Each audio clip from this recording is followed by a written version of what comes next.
digital nomad will go from being a sort of a minority in the world to becoming a much more prevalent way to work. And in fact, I can see double-digit percentages of white-collar workers actually being entirely location independent, being digital nomads, traveling the world or going to specific locations where there are partners or customers, and living anywhere, everywhere, for whatever reasons make sense to the company, to the individual worker. But the digital nomad trend is growing. It's going to be huge, and technology is the thing that makes it compelling economically, from a business perspective, and also from, what are you going to do with your life kind of perspective. It's pretty great. Human beings have, in the larger scope of human history, have been forced, because of their work, to be rooted in a single place. And so even as recently as 10 or 20 years ago, that was still the case. You had to show up for work, clock in, do your work, make something, whatever it is you were doing, but your boss was there and so on. And now, because of the economics of electronic communication, the Great Recession is prompting lots of companies to say, we can save a lot of money by having lots of people work at home. We don't have the office space, and once you're at home, you don't have to be home. The electronic nature of communication completely erases the necessity of proximity. You can be anywhere, and people will choose to be anywhere. You take baby steps toward cultural evolution, right? So the first step is, okay, let's have some people working from home. There are benefits to the worker, there are benefits to the company, again, depending on what the work is. Once you're working from home, then you can work anywhere for your own enjoyment, for economic benefits.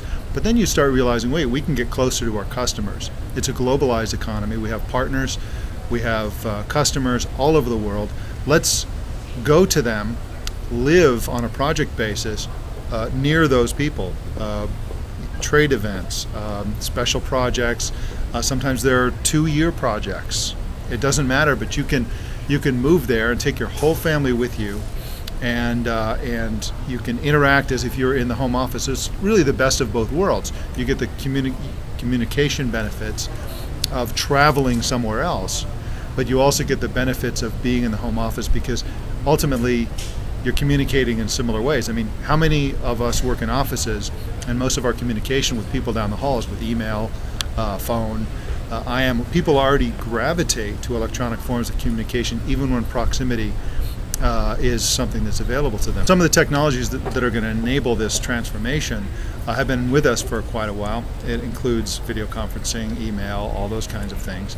But there are newer technologies, notification technologies, that are going to be improved, that enable us to sort of be alerted. If something important is happening, it may be 2 o'clock in the afternoon in New York City, but where you happen to be living at the time, it may be 3 o'clock in the morning. Still, you want to be notified of some kind of issue, because if you're not notifiable, then suddenly there's a big downside to you being away.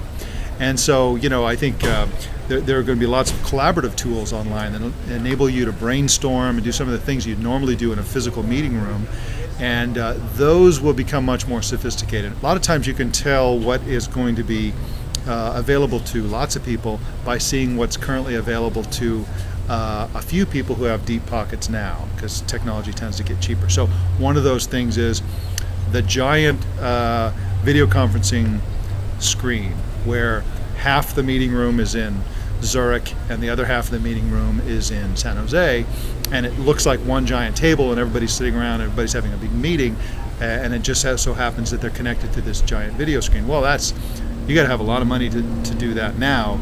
5 years from now, 10 years from now, that may be available to small companies. It may be very inexpensive. If you look at the price of the screens and the bandwidth and all that sort of thing, it's all coming way down.